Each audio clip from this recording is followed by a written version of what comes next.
Hello everyone. Fans are likely familiar with Pink Floyd's iconic, dramatic, and power-hungry music, which altered the course of rock history. Now, we'll look at a topic that has long been kept under wraps. Pink Floyd drummer Nick Mason has finally spoken up about his problems with Roger Waters. His revelations paint an entirely different picture of the man who is occasionally credited with penning the band's most memorable tunes. You won't believe how terrible and horrible the reality is, so stay to the very end. First, let's go back to Pink Floyd's early years. The band was a true cooperation when it was first created in the middle of the 1960s. Each member's distinct style was demonstrated by the inventiveness of Syd Barrett, the heartfelt guitar playing of David Gilmour, the ambient keyboards of Richard Wright, and the strong drumming of Nick Mason. However, Roger Waters quickly became the center of attention. He became the primary lyricist and source of inspiration for classic songs, like The Wall and Dark Side of the Moon. His beliefs were revolutionary, his ambition unrestrained, and his poetry profound. However, Nick Mason claims that there was a price for that ambition. A man with two sides is how Mason characterizes Roger Waters. He was a genius on the one hand. He was unparalleled in his ability to combine music with profound, moving subjects. Pink Floyd's songs explored life, loneliness, and the human condition in addition to having catchy tunes. Working with Waters was more challenging, though, because of his authoritarian and forceful personality. Mason described the gradual evolution of Roger Waters and everyone else from what began as a band performing together. The band's relationship problems were evident when they began recording The Wall in 1979. Roger dictated the entire plot, the music, and even the stage actors, in addition to authoring the songs. Recording sessions felt more like disagreements than fruitful collaborations, according to Nick Mason. Waters was a stickler for excellence and would reject any concepts that didn't fit his vision. This was quite frustrating to Mason. Roger's wishes won out, but he wanted Pink Floyd to continue as a band and joint venture. Mason's acknowledgement of how Waters' actions impacted their relationship with David Gilmour was among the most startling. The music of Pink Floyd would not have been the same without Gilmour, who is renowned for his melancholic guitar playing and silky vocals. Waters, however, frequently disregarded his contributions. Waters even went so far as to call Gilmour nothing more than a good guitarist in one interview. Imagine having your labor and talent minimized but still playing a vital role in one of the best bands in history. The conflict between Waters and Gilmour went well beyond music and became intensely personal. Mason remembered that Waters started sidelining Gilmour as The Wall was being recorded. Gilmour hired session musicians to play parts that he could have easily performed himself. This was a real disrespect to Gilmour. They stopped communicating outside of work because he believed Waters was attempting to take over the band entirely. Mason claimed that throughout their Wall tour, the tension was palpable even on stage. Although the band was disintegrating behind the scenes, fans witnessed flawless performances. However, Gilmour's friendship with Richard Wright was even worse.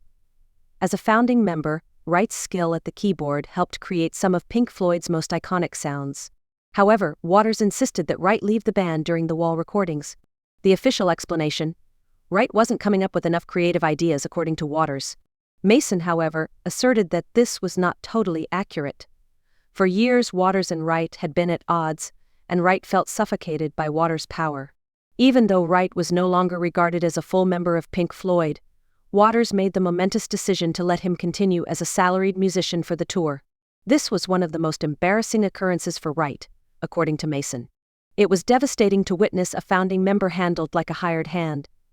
This was one of the most agonizing moments of Wright's life, he subsequently claimed. So why did Waters act in this manner? Mason claimed that control and perfectionism were the key components. Waters was determined to follow his initial blueprint for Pink Floyd, but his drive for dominance frequently pushed his bandmates to the limit. Mason recounted how Waters would not hear other people's opinions during recording sessions, which frequently turned into arguments. Assert dominance was the goal, along with getting the music just so. The tension peaked in the middle of the 1980s. Roger Waters departed Pink Floyd because he believed the band couldn't function without him. He believed that he was the group's lifeblood, but he was taken aback when the other members carried on without him. Under the moniker Pink Floyd, David Gilmour, Nick Mason, and Richard Wright kept performing and putting out records. Waters was feeling angry. He didn't want Pink Floyd to use the name without his consent, because he thought the band was his brainchild. The result was a sour legal battle. Waters lost the case when he attempted to prevent the other members from using the Pink Floyd name. He and the band became even more hostile as a result of this. Waters called their post-Waters success shallow and uninspired and refused to recognize it for years.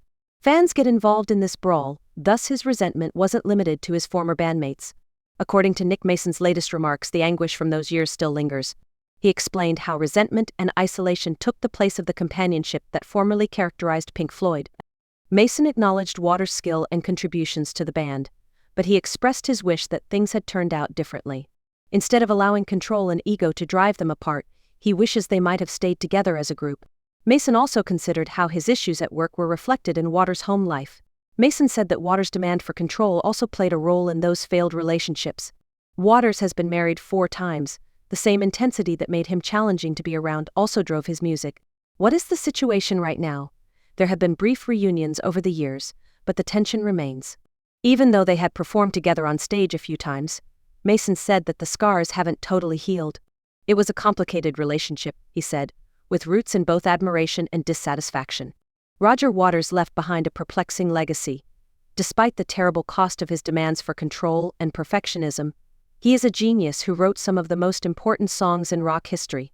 Speaking up meant more to Nick Mason than simply admitting the hurt. It meant seeing the humanity in a rock star.